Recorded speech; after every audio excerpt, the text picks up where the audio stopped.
之前007初露鋒芒的叙事總監在接受游戲媒体的採訪時放話，說是要讓邦德體现所謂的现代價值觀。在如今歐美正確風氣盛行的情況下，這番話確實讓人捏了一把汗。我作為極度厭惡遊戲中過度政治正確的博主，在1月份的時候發了一個視頻質疑了這件事情，並且對遊戲中的故事走向進行了預測。當時我在視頻最後說，我希望我自己是錯的。如今遊戲發售了，我是連續直播了2天，一口氣打完了遊戲的所有劇情，實地驗證了一下我當時的看法。好消息是，這一次我確實是翻車了，我對劇情的調性做出了嚴重的誤判。通關之後，我才後知後覺的反應過來啊，當時他們的敘事總監對媒體說的那些什麼所謂的現代價值觀，純粹就是扔給這幫傳統遊戲媒體的高分誘餌。結果那幫傳統遊戲媒體跟着一通炒作，把我也給帶偏了。當然有些東西判斷錯了，它就是錯了，就得立正挨打。不過說實話，這個大嘴巴子我挨的是心服口服，因為 IO Interactive 這次的007遊戲真的非常的好玩，非常的契合我個人對一款動作遊戲的口味。不僅劇情上是毫無倭寇元素，在玩法上更是讓我愛不釋手。虽然說剛上手的时候可能有些不習慣，但是一旦習慣之後，我在這遊戲裡是既可以當蝙蝠俠，又可以當 John Wick， 遊戲性可以說是拉滿了。所以今天的這期節目，我想先聊聊我上次的視頻都在哪些地方翻了車，以及007初露鋒芒這款遊戲究竟好玩在哪裡。大家好，歡迎來到豆頻道，我是老九。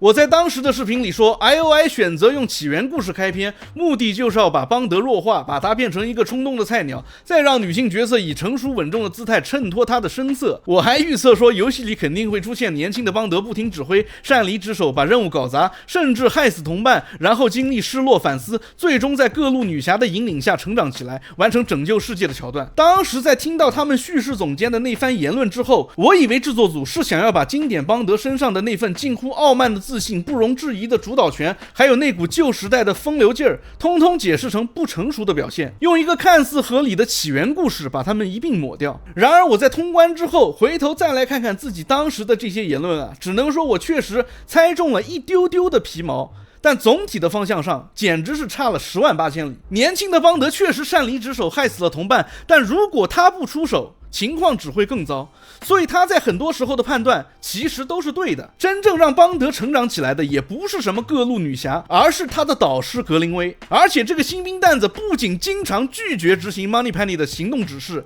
有時候還會直接把耳麥掐掉擅自行動，甚至反過來質疑指令，要求對方去配合他。至於那個唯一讓邦德真正跟不上節奏的角色，就只有神秘的邦德女郎了。而他的定位就像是艾達王至於里昂，貓女至於蝙蝠俠，是那種亦敌亦友、亦正亦邪、真實意圖始終難以看透的存在。而正是這種捉摸不定，才讓年輕的詹姆斯和邦德女郎之間的互動有了真正的張力。而且我們的詹姆斯邦德啊，其實在游戲的故事中也是和多名女性深入交流過了的。他作為一個新人，可能說不上極致的優雅，但絕對是風流倜儻的。不過你要說這個遊戲是不是完全沒有任何正確元素呢？也不是沒有，但我一直強調，我反對的是過度的政治正確。就比如說，作為大英帝國軍情6處負責人的 M 雖然是個印度人，但是他作為邦德頂頭上司的演出，我挑不出任何毛病。不過有一說一啊，我在當時的視頻裡還吐槽了 Moneypenny 的建模造型，結果延期之後你會發現，正式版裡的 Moneypenny 和以前預告片裡的那位簡直判若兩人。制作組如果說他們沒有趁着延期的這段時間悄悄改模，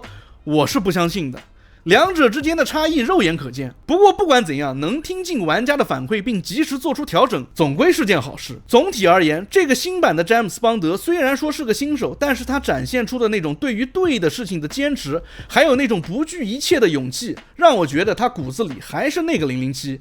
他可能還不夠老練，但那股勁兒是對的。經典邦德的魅力從來不只是西裝革履和一杯馬提尼那麼簡單，而是那種無論局勢有多糟糕，無論全世界都在告訴他應該往後退的時候，他偏偏要一個人往前走的那種姿態。優雅的紳士風度他以後有的是時間可以學，但是這種明知不可為而為之的血性，這個26歲的新人這次確實做到了。回過頭來想想，我當初為什麼會判斷失誤到這種程度呢？說到底還是那句現代價值觀把我給帶偏了。我下意識地把它對號入座，套進了我以往見過的那套正確模板裡。只是在通關之後，我才意識到敘事主管跑去跟傳統遊戲媒體說的這些話，壓根兒就不是說給玩家聽的，它更像是一種對媒體的投餵。你想聽什麼他就給你什麼。結果傳統遊戲媒體一通自嗨式的炒作，不僅把節奏帶起來了，也順帶把我一起帶溝裡去了。但這並不能成為我翻車的理由，因為從本質上來說，我這次的行為和那些傳統遊戲媒體並沒有什麼區別，都是在信息不完整的情況下急着下結論，甚至帶着預設的立場去試圖證明自己是對的，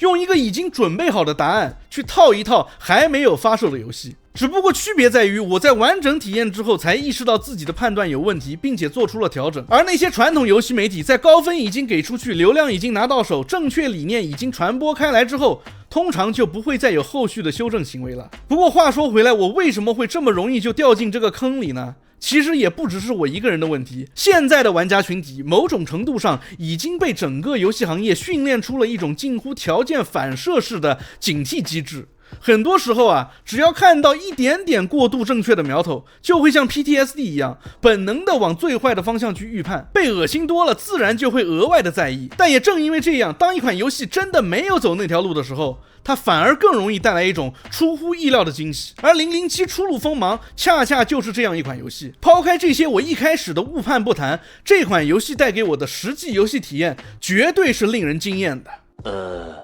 這遊戲如果單論它的敘事結構，你完全可以把它當成一部電影來看待。無論是遊戲剛開始作為新人加入00計劃的蒙太奇亂序剪輯手法，還是序章之後標準的007式電影開頭，都會讓你有一種在看大片的感覺。說實話，我從來沒有期待過 IO Interactive 能給我帶來多棒的電影敘事體驗。以前的殺手系列給我留下的印象始終是功能性敘事，零散的過場動畫，再加上一個幾乎不怎麼開口的殺手47，它故事是有了，但它的存在更像是一塊背景板，告訴你去哪裡殺誰為什麼，然後把舞台完全交給玩家。所以我对 IOI 在敘事上的期待值一直壓得很低，但是這一次的007遊戲可以說是真的讓我感受到 IOI 在敘事的野心上完成了一次質的跨越，讓遊戲和電影的界限變得極度模糊。說到這裡啊，可能有觀眾會本能的開始反感，會覺得說怎麼又是電影化敘事？但是我覺得這些觀眾他們討厭的從來都不是電影化敘事，而是做得不夠好的電影化敘事。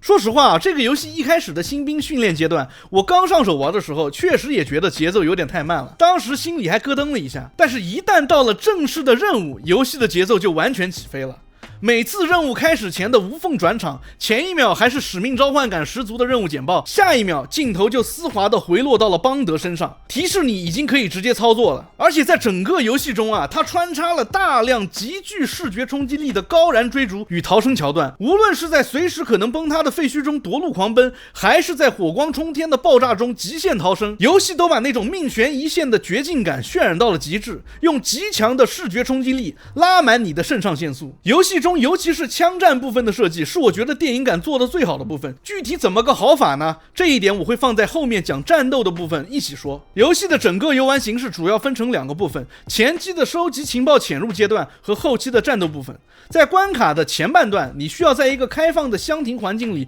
尋找線索，想辦法潛入目標區域以推進劇情。而最硬核的地方在於，這些線索全都得靠玩家自己去發現。遊戲往往需要你去偷聽 NPC 之間的對話，再根據這些情報去拼湊出潛入的方法。就拿遊戲中的一個場景來說吧，當時我需要進監控室去調查，但是由於沒有去2樓的訪問許可，門口的保安死活不讓我進，於是我只能在周圍瞎轉悠。結果通過偷聽湊出了2條線索，一個是女 NPC 被約好的攝影師放了鴿子，還沒能趕到現場，另一個則是聽到有一個保安在抱怨他的同事翹班。在這個過程中啊，遊戲不會給你那種傻瓜式的路線提示，很多時候你需要自己判斷。我當時因為還沒摸透這套路數，轉了幾圈硬是不知道該幹嘛，最後主動上去和那個女公關對話，這才發現居然可以順藤摸瓜，騙她說我就是那個趕來的攝影師。結果他二話不說，直接讓我拿上相機跟他走。可問題是我手裡根本就沒有相機啊！遊戲這個時候同樣沒有給你任何指引。最後我還是在開啟了透明手錶，連看了好幾圈，才在一旁發現了其他正牌攝影師手上的相機。這個時候我才想起來，我可以直接掏出間諜工具把他弄暈，然後順手牽羊摸走相機。拿到相機之後，我才順利的跟在這個女 NPC 的背後來到了樓上。我相信這個遊戲啊，絕對不止這2種潛入的方式，肯定還有別的我沒有發現的的潛入方法。雖然說它沒有像殺手系列那麼自由，但同時也帶來了相對開放的玩法和更緊湊的劇情。而這種玩法是我在其他類似神秘海域這樣的線性動作遊戲裡所找不到的。當你經歷千辛萬苦，終於摸進遊戲的目標區域之後，重頭戲就來了，遊戲會正式切入戰鬥階段，而這一階段絕對是我整部遊戲裡最直觀也最享受的部分。這裡的核心玩法玩起來其實非常有蝙蝠俠阿卡姆系列的感覺。在暗處潛伏的時候，你可以通過透視手表隔牆觀察敵人的站位和巡邏規律，像一個獵手一樣去盤算到底是應該悄悄地繞過去，還是引蛇出洞，又或者是直接從暗處發動致命的突襲。在這個過程中，007特有的你身上的各種間諜道具就成了你的外掛。比如說，如果你碰到2個站在一起的衛兵，你可以隔空駭入旁邊的收音機制造動靜，然後給他們来個声東擊西，再從背後把这2個人逐一做掉。又或者是像我之前偷相機時的騷操作一樣，先用間諜工具致盲其中一個，回過頭來再把那個被致盲的倒霉蛋乾淨利落的解決掉。而使用间諜手表的能量分為化學品和電力，這些東西你都可以在地圖上摸到。當然，常在河邊走，哪有不濕鞋的？當你一不小心走位失誤，突然和敵人四目相對的時候，你還可以使用遊戲左下角的這個閃電圖標的精力值去虛張聲勢。這個精力值可以通過擊殺敵人獲取，使用虛張聲勢會讓敵人在一段時間內都不會覺得你有什麼可疑的，從而趁機跑路。又或者是當敵人只有1個人的時候，你可以假裝被抓，然後再出其不意的將其擊倒。雖然說你給出的這些理由啊都很傻，敵人很容易就會相信，但畢竟這是遊戲機制，玩起來也說得過去。如果實在沒招了，前行徹底宣告失敗了，遊戲就會無縫切入全面開幹的戰鬥模式。先來聊聊這個純近戰的場景啊。這次007初露鋒芒的主要戰鬥設計師之一，就曾經負責過蝙蝠俠阿卡姆系列的戰鬥設計。所以你乍一看會發現這2個遊戲非常的像，但我為什麼要說乍一看呢？因為007這款遊戲的近戰系統和蝙蝠俠的近戰系統還是有一定區別的。我在這裡必須要提醒一下各位小夥伴啊，你千萬不要像玩蝙蝠俠一樣去瘋狂的連點攻擊鍵，因為如果你按得太快，系統就會判定你在持續的硬直當中。一旦敵人頭上冒出黃色或者紅色的閃避格擋提示，你再想按對應的功能鍵，角色是根本來不及反應的，只能被動挨打。我是在中等難度下通關的，如果說你也是這個難度或者更高，你應該在雙胞胎這個小 boss 那場戰鬥裡就深刻的體驗過我說的這種絕望了。當時我就是狂按攻擊鍵，被這個小 boss 各種虐，直到後來我徹底沉下心來，才發現這個遊戲的近戰精髓根本不是亂拳打死老師傅，而是有節奏的出招。你得看清楚对面到底是黃光還是紅光，冷靜地做出閃避或者格擋，然後再在敵人慢下來的空檔瞬間進行攻擊。說實話，這一套戰鬥系統一開始讓我感覺非常卡頓，非常的不自然，但是當我真正熟悉了它的路數之後，那種見招拆招的博弈感瞬間就上來了。打到後面我都有一種我是咏春叶問，我要1打10的即视感。只要敌人手裡沒有槍，我是真的能在人堆裡7進7輸，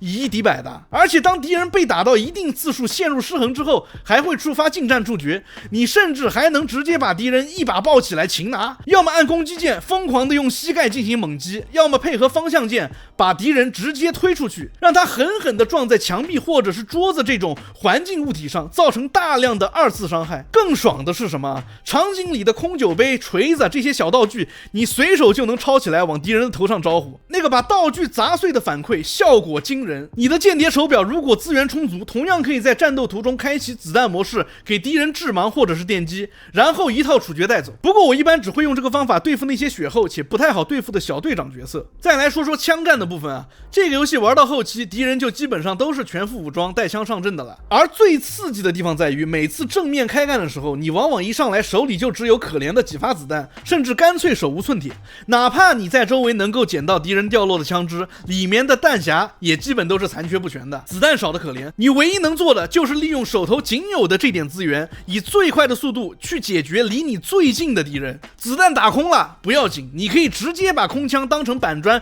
狠狠地砸向敵人，在對方被砸的產生硬直的瞬間衝過去把他放倒，再一下撈起他掉落的武器，繼續尋找下一個目標。你可以明顯的感覺到啊，制作組在這裡壓根就不鼓勵你和敵人去打傳統的第三人稱射擊的陣地戰。它巧妙地利用機制，逼你不停地去換槍，不停地游走，而恰恰是這種幾乎嚴苛的限制，把整場戰鬥的電影感和視覺張力拉到了一個全新的高度。在戰場上瘋狂走位、極限射擊、打空彈夾、丟槍砸臉、順勢肉搏，在這一套行雲流水的操作中，你仿佛真的感覺自己成為了熒幕上的頂級特工007。這也是為什麼我開頭的時候會說，這個遊戲的槍戰有着一股強烈的 John Wick 的即視感。它剝奪了你蹲在掩體後面當縮頭烏龜的權利，卻還給了你一套最純粹、最驚心動魄的特工暴力美學。這種時刻在刀尖上跳舞的射擊動作體驗，真的是把遊戲性徹底的給拉爆了。这個遊戲要說缺點的話也是有不少的，比如說它作為一個單機遊戲竟然要全程聯網，這一點說實話我非常不爽。哪天 IOI 的服務器出個問題，你連遊戲都打不開。當然除了聯網這個問題啊，遊戲本身也並不是無懈可擊的。除了前面我提到過的新兵訓練階段遊戲的節奏有點偏慢，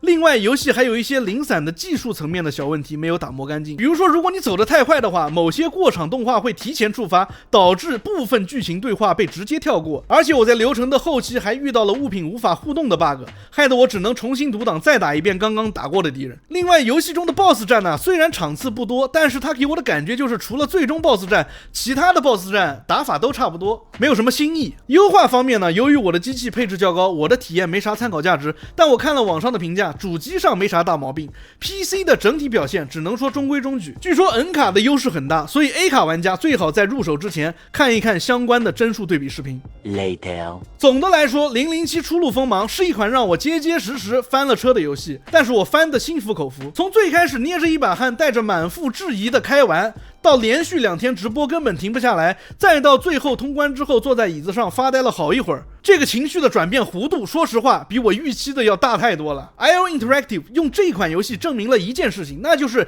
他們不是只會做殺手4-7，他們也會講故事，而且講得相當精彩，把殺手系列多年以來積累的關卡設計功底嫁接到一套全新的動作冒險框架和真正意義上的電影化敘事上，這2件事同時做成，還沒有互相拖後腿，在當下這個遊戲行業的環境裡，已經是相當難得的成就了。如果說你本身也喜歡潛行動作類的遊戲，或者單純就想體驗一次完整的007式冒險，那麼這款遊戲絕對值得一試。我這個頻道做了1年多了，以後的路還很長，也許這不會是我最後一次翻車，但是如果說以後我真的還會翻車的話，我希望那些遊戲都能用這種品質來打我的臉。Anyways， 歡迎收看這個頻道，感謝大家陪伴。如果你有對007初露鋒芒的看法，歡迎在評論分享，也別忘訂閱、關注、點讚、收藏。我們下期見 ，peace。這特好 I don't give a damn。我天，我覺得我是幫你省了100萬，天哪，特好特好。你看，你自己看。